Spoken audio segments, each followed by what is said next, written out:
Hello, everyone, and welcome to my Oscar prediction post. I am happy that you can join me today. If you are new to this channel, Nightglow Entertainment, click the subscribe button below for future notifications and updates. Click the like button to share this content with other movie fans. Okay, so um at the time that I am posting this, it is Sunday, March 8th, and next Sunday is Oscar Sunday. Boy, I've been thinking about this for a really long time. Ever since the Oscar nominations were released, I've been thinking about this video. So I put a lot of thought into this over the past 6 weeks. And so there are a couple of things that I want to bring up because I think there's a difference between if I was a member of the Academy, who I would vote for versus who I think will win based on what I've been seeing. So the SAG Awards is usually a good predictor of who is going to win certain Oscars. So I have to take the SAG Awards into consideration. So that's one aspect. Then there's the second aspect. And I don't know if I mentioned this before, but I might as well just mention it here. Um, when The Color Purple was released back in 1985, the following year it got nominated for 11 Oscars and it won 0. So for a really long time, we haven't had a movie like Sinners because a lot of movies directed by black filmmakers in which the protagonists are black, the lead actors are black. Most of the films that have come out since The Color Purple have not been Oscar worthy. Even black folks can agree that certain movies in the past were not considered Oscar worthy. And so Sinners came along, and a part of me was like, you know what, this is an Oscar worthy film. But because it was released in April, I thought that the Academy would forget about Sinners by the end of the year. And so when the nominations came out, I was genuinely shocked that it got 16 nominations. However, I am afraid that come Oscar Sunday, Sinners might not win anything. And then that leads to my third point. I was thinking about this list and who I'm voting for and who I'm predicting will win. And I'm thinking about what has been going on in politics over the course of the year. And for me, racism is at an all-time high. And so I feel like maybe because of the political climate that we're in, some people are going to be okay with the fact that Sinners might not win any Oscars come Oscar night. Not because of the competition, but because of the fact that the majority of the Academy voters are white, they are men, and a lot of members of the Academy are wealthy. It's just really that simple. And, this is the demographic that votes for Republican. They vote for someone like Trump. So they might end up giving all the awards to one battle after another. And in my opinion, out of all the movies that I have watched, my least favorite is One Battle After Another. I just did not like that movie. So the fact that it won 13 nominations, yeah. So I'm going to be fair. and let's go. Let's get into it. So the first category is casting, and I had to do some reading about this. What makes a great casting director? Because the Oscar's going to go to a casting director. What makes a great casting director? And once I took that into consideration, um, I think that the movie that deserves this Oscar is Sinners. I think it deserves it because for me, what stands out is the fact that the casting director found Miles Caton, who plays the main protagonist in the story, who goes on to become a blues player. Um, I think he is a great, talented person. I am looking forward to watching his career unfold. Um, like for him, this is his first movie, and for him to give the performance he gave was nothing short of extraordinary. Next is documentary short.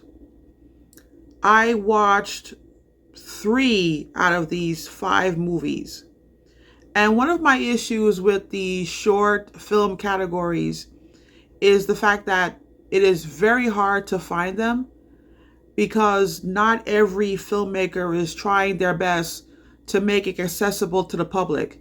Because, in my opinion, if you found out that your short film got nominated, you should have been going to work to get as many people as possible to watch your movie. Nowadays, putting it in theaters is not a very good idea because of the fact that the tickets to the theaters are expensive now. um going to the movies is not as affordable as it used to be. Let's be honest here.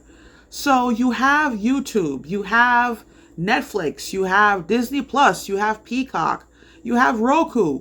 I mean, you could have figured out a way to put it on streaming somewhere so that the public has access to your film. So when it comes to the short film categories, this is really a matter of, you know, who who made sure that the movie is available to the public. And so I was able to watch All the Empty Rooms, Armed with a Camera, and The Devil is Busy.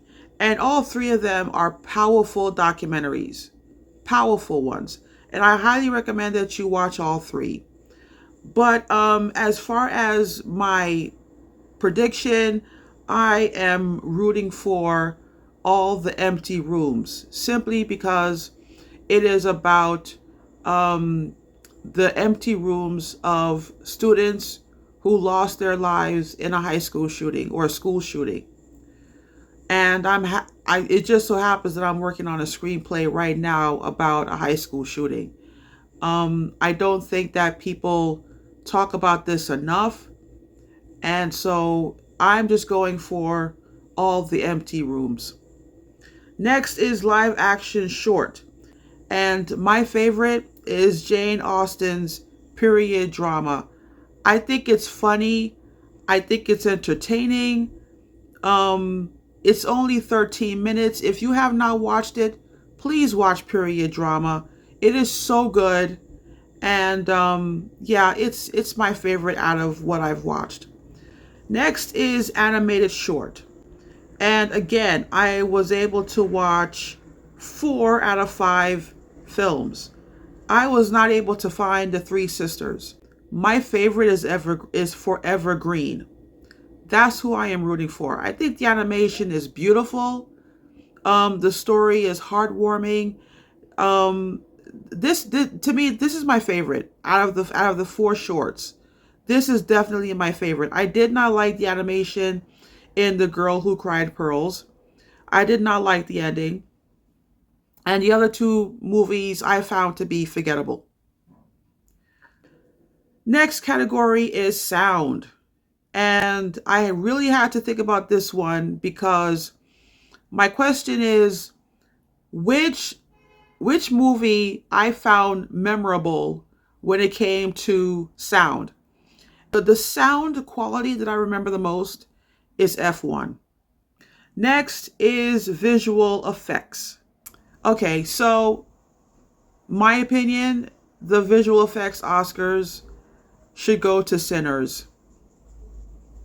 I'm rooting for Sinners, but I would not be surprised if someone else get it. Next is makeup and hair. And I don't know, what stands out for me is Frankenstein. Next is costume design. Again, Frankenstein. Um, I mean, I watched Hamnet last night because out of the movies that I did not watch, the one that I wanted to see in theaters was Hamnet. When it came out, I didn't get a chance to see it. So I finally saw it last night. If you have not seen Hamnet yet, Hamnet is on Peacock. So I watched Hamnet yesterday, and um, I'm looking at costume design, and I still stand by my choice after watching Hamnet. My favorite is Frankenstein. Next category is production design. Between Frankenstein and Sinners, I'm leaning towards Frankenstein for sure. Um, the production design when it came to certain scenes is just like jaw dropping. Um, yeah, it's a great film. Frankenstein is really a great film. Next is film editing. Yeah, this one, Sinners, Sinners, Sinners, Sinners. Um, like if one battle after another takes this one, um, for me, the Academy would lose credit because one battle after another, in my opinion, was too long. I thought F1 felt long. Even though I enjoyed F1 and it's one of my favorites of the year, um, it does feel a bit long. So, yeah, my favorite in terms of film editing, definitely Sinners. Next is original score. I gotta go with Sinners. Um, Sinners had the most memorable score out of the selections here in this category. Best original song. Okay, we gotta talk about this one because Diane Warren has been nominated for the 16th, 17th time for Dear Me. And the Academy owes her a couple of Oscars. You know, when I think about the song that she wrote for 6888, the song by her called The Journey that came out, what, 2024? She should have won an Oscar for that. She should have won an Oscar for The Journey. Because when I think back on that song, um, and actually this category was the first category that I was thinking about when it was time for me to work on this Oscar prediction post. So, yeah, this was the first category I tackled. And, you know, I was listening to Dear Me, and then I went back to listen to The Journey. And I thought, The Journey is a better song than Dear Me. So, Diane Warren deserves an Oscar, but not for Dear Me. However, if I was to pick in terms of song, out of the five songs, I Lie to You is my favorite. Not because it's from Sinners, but the lyrics, the melody, the accompaniment with the song, it's my favorite song. Now, Sweet Dreams of Joy is a beautiful song. It really is. It's a beautiful song. And Golden, Golden is okay. It's an okay song. I understand why it got nominated. And Golden was number one on the Billboard charts. So in terms of popularity, okay, if the Academy is going for the most popular song, they're probably going to give it to Golden, and I get it. But my favorite out of the five is I Lied to You. Next category is animated feature. Again, if the Academy is going for the most popular movie, they're probably going to give it to K-pop Demon Hunters. However, I did not see Little Emily. I saw the trailer, and I have to say the trailer is gorgeous. It's really gorgeous. So, and then also you have Zootopia that did very well at the box office. So, this one is probably one of the most toughest categories of this year, animated feature. This one is a tough one. Next category is documentary feature. I was wrestling with this for quite some time. Um and here's the thing, in case you don't know, the director of the documentary feature, The Perfect Neighbor, she also directed the documentary short, The Devil is Busy.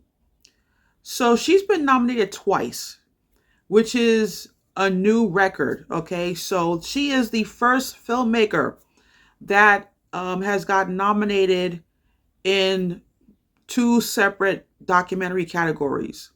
All right, so this is a special filmmaker. Her first name is Gita. I forgot her last name. But my favorite documentary short is All the Empty Rooms. But The Devil is Busy is a powerful documentary, a must see documentary.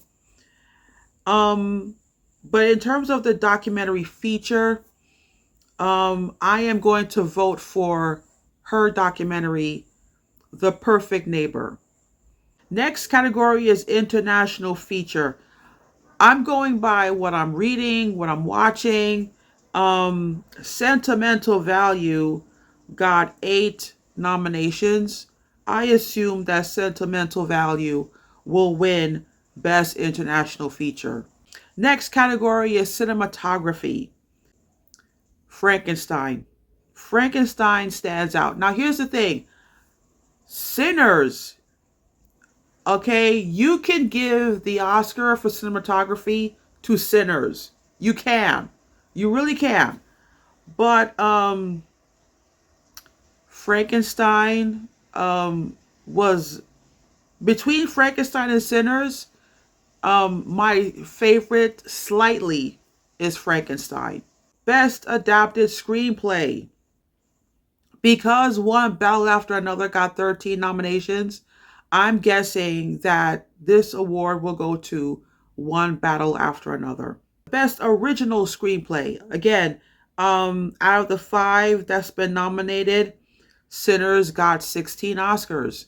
So I predict that Sinners should win the Oscar for original screenplay. Next category is director. As a screenwriting student, as a filmmaking student, I have learned in the past that if one actor stands out in a movie, it's the work of the actor. If the entire cast stands out, that's the work of the director. So, One Battle After Another is not my favorite film out of the 10 that were nominated for Best Picture. It's just not. To a certain extent, I am a bit surprised and perplexed as to how it got 13 nominations. Having said that, a lot of people are rooting for Paul Thomas Anderson. Now, according to what I've read, he's been nominated numerous times and he did not win. Okay, I get that. But One Battle After Another is not as good of a film as a lot of people think it is. That's just my humble opinion. And so I am rooting for Ryan Coogler. Is the racist history of the filmmaking industry. We have to talk about that as well. That factors in as well. Because according to what I'm reading, um, we're talking about 90, this is the 98th Academy Awards, okay? So this award show has been around since 1927. And since 1927, okay, we've had six people, black men, six black men get nominated for directing. Zero black women have been nominated for directing. So that list includes John Singleton, Lee Daniels, Steve McQueen, Barry Jenkins, Spike Lee, and Jordan Peele. Spike Lee and Jordan Peele ended up getting Oscars for screenplay. Steve McQueen got nominated for directing 12 Years a Slave, and that movie ended up winning Best Picture. Then Barry Jenkins directed Moonlight. He got nominated for Moonlight, if I remember correctly, but Moonlight ended up winning Best Picture. So, for whatever reason, six black men have been nominated, and all of them have not taken home Best Director. Then you have John Singleton. Now, John Singleton got nominated in his 20s. I think it was for Boys in the Hood. However, he passed away. And between the time that he got nominated and the time that he passed away, he never got nominated again. Therefore, he never won. All right. So there was a video that popped up on my YouTube feed, and I made a comment about it. And I said, look, Ryan Coogler should take this Oscar. And some people were like, no, Paul Thomas Anderson should take this Oscar. Ryan Coogler can win later. And so, in my opinion, I am not thinking about the future, because the future is not promised to anybody. Okay, I'm sure that some people probably felt the same way about John Singleton. They probably thought, well, he can win next time. But there was never a next time. He never made a film that gave him another nomination for director, let alone let alone win one. Okay, so the future is not promised to anybody. So if we're going by, oh well, Ryan Coogler can win in the future, if that's what you're depending on, I'm not depending on it, because we don't know what the future holds. From what I understand, Ryan Coogler wants to direct a series based on the X Files. So I don't even know if Ryan Coogler will ever make a movie that is as good as Sinners, where he would get another nomination, thereby having another shot of winning Best Director. How many people you know directed a film that ended up getting 16 nominations? Take the fact that he's black out of the equation. This man directed a movie that went on to get 16 nominations. And nobody has said, well, his movie did not deserve 16 nominations. I'm not hearing that. I'm not hearing from anybody that Sinners did not deserve 16 nominations. What I'm hearing is nobody expected Sinners to get nominated. I did not expect Sinners to get nominated because it was released in April, and I thought that by December, the Academy would forget about Sinners. So the fact that it won 16 nominations, I'm shocked. Okay, I would have been happy if it got nominated for just Best Picture alone, and that's it.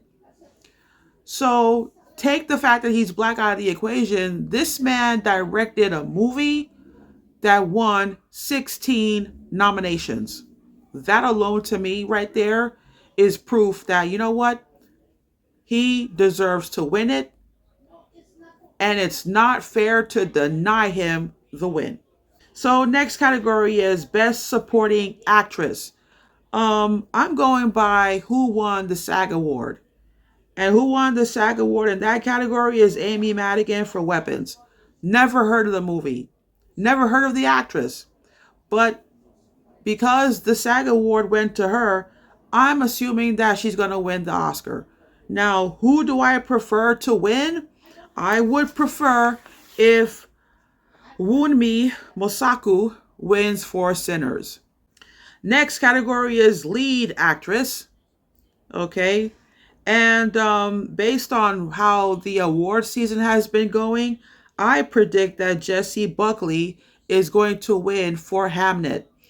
And now that I have watched Hamnet, um, do I think that she deserves it? Absolutely. But in my opinion, I think Hamnet had a fantastic cast of actors. Um, the supporting cast was great. Paul Mescal was great as Shakespeare. I think it was a a well acted movie. Even the child actor that played Hamnet, um, he's amazing. And if I was to say who tugged at my heartstrings the most, it was the actresses that played Susanna and Judith, Shakespeare's daughters. I mean, I almost cried, watching them too. So, like Jessie Buckley, she was great, but she wasn't the only great actor in that movie. That's all I'm saying. It's best supporting actor, and this one is tough. Now, the actor that won the SAG award in this category is Sean Penn. So I am going to assume that Sean Penn is going to win because for some strange reason, we see this pattern where whoever gets the SAG award ends up winning the Oscar. That's why, even though I never used to watch the SAG awards, I'm starting to watch the SAG awards nowadays because I realize that this is a good predictor of who's going to win at Oscar time. So I watched SAG Awards last year. I watched SAG Awards last week. And so Sean Penn won the SAG Award for Best Supporting Actor. So I assume that he's going to win the Oscar. However, if I was to put in a vote, if I was a member of the Academy and I was going to cast a vote, I would be torn between Jacob Elordi and Delroy Lindo. Okay, those two I would be wrestling with right there. Um, the reason why I'm voting for Jacob Elordi is because he did an amazing job playing the creature. And if you watch the documentary behind Frankenstein, this guy spent 10 hours, 8 to 10 hours a day in the chair getting prepped to play Frankenstein from head to toe. I mean, the dedication that it takes to get into the role of the creature where he doesn't even look like himself. He doesn't, like, you cannot recognize him. Okay, this is one of the most handsome actors working today. And so he gets inside the costume of the creature. You cannot recognize him. And then he pulls out this performance that I've never seen him do ever. Okay, I mean, this is the same actor that was in Euphoria. This is the same actor who was in the Kissing Booth. Okay, when I think about the Kissing Booth and Euphoria, I'm like, holy Moses, where did this performance come from? I'm just blown away by the performance of Jacob Elordi. Um, and the dedication that it took to sit for 10 hours getting into costume and makeup to look like the creature. You know what I'm saying? It's like you have to reward somebody for that kind of dedication. I just, oh my God, I'm just blown away by Jacob Elordi's performance. I really am. And then there is Delroy Lindo. He deserves an Oscar because in the past he has done some really great performances. He never got nominated. He got shut out in the past. Again, I thought he was going to get shut out again. So the fact that he got nominated, I was really surprised because the Academy tends to ignore certain actors. Delroy Lindo is one of them. They like to ignore him. Okay, like think about his performance in The Five Bloods. The Academy ignored that. And so here comes Sinners, and they finally give him the first Oscar nomination in his 40-year career. Like, really, dude? He never got nominated before. I mean, Sean Penn has won an Oscar already. So, yeah. Next category is leading actor. Okay. Ugh. Leonardo DiCaprio has already won one Oscar before. Michael B. Jordan should get it. He played a set of twins. And not only did he play a set of twins, but he played twins that have their own personalities, their own way of dress.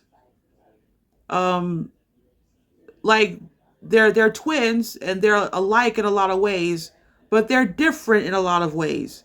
And it's one of those set of twins where you can tear them apart. You can tell who is smoke and who is stack. The question is, can you do it? Like that's my question. If somebody gave you the role of playing a set of twins in a movie, can you do it? Can you do that? Can you do what Michael B. Jordan did? I can't. I can't play a set of twins the way Michael B. Jordan played a set of twins. I can't do it.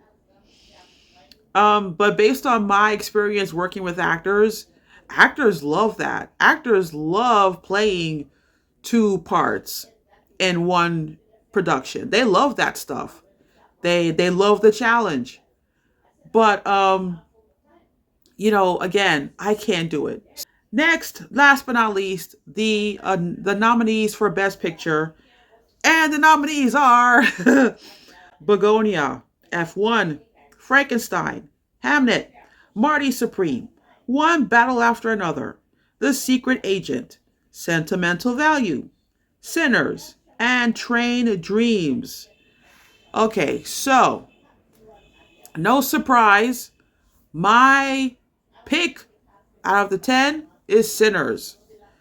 By far, Sinners is the year is by far Sinners is the movie of 2025. It is the best picture of 2025. Sinners is going to go down in history as one of the greatest films ever made. Period. Okay, this is a movie that's going to hold up 50 years from now, 100 years from now. It's going to hold up. This is a classic movie in the making. We're going to be talking about this movie the same way that we talk about The Godfather, the same way that we talk about the Ten Commandments, the same way that we talk about Titanic, the same way that we talk about The Wizard of Oz, the same way that we talk about Citizen Kane. Okay? To this day, a lot of film aficionados put Citizen Kane as their favorite film of all time. So, in my opinion, Sinners is going to go down in history as one of the greatest films ever made. And it is just absolutely gorgeous. It is stunning. It is a beautiful example of Black excellence. So out of the 16 nominations, based on my list, I would love to see Sinners walk away with 8 to 10 Oscars on Oscar Sunday. So that is all for today, my friends. Let me know in the comment box below who you are cheering for, who you would like to see win on Oscar night. And I will see you next time with more movie reviews, more series reviews, more movie flashbacks. We got 10 movie flashbacks this year coming up, and I am so excited. So take care, everybody, and let's see what happens come Oscar Sunday. Cheers.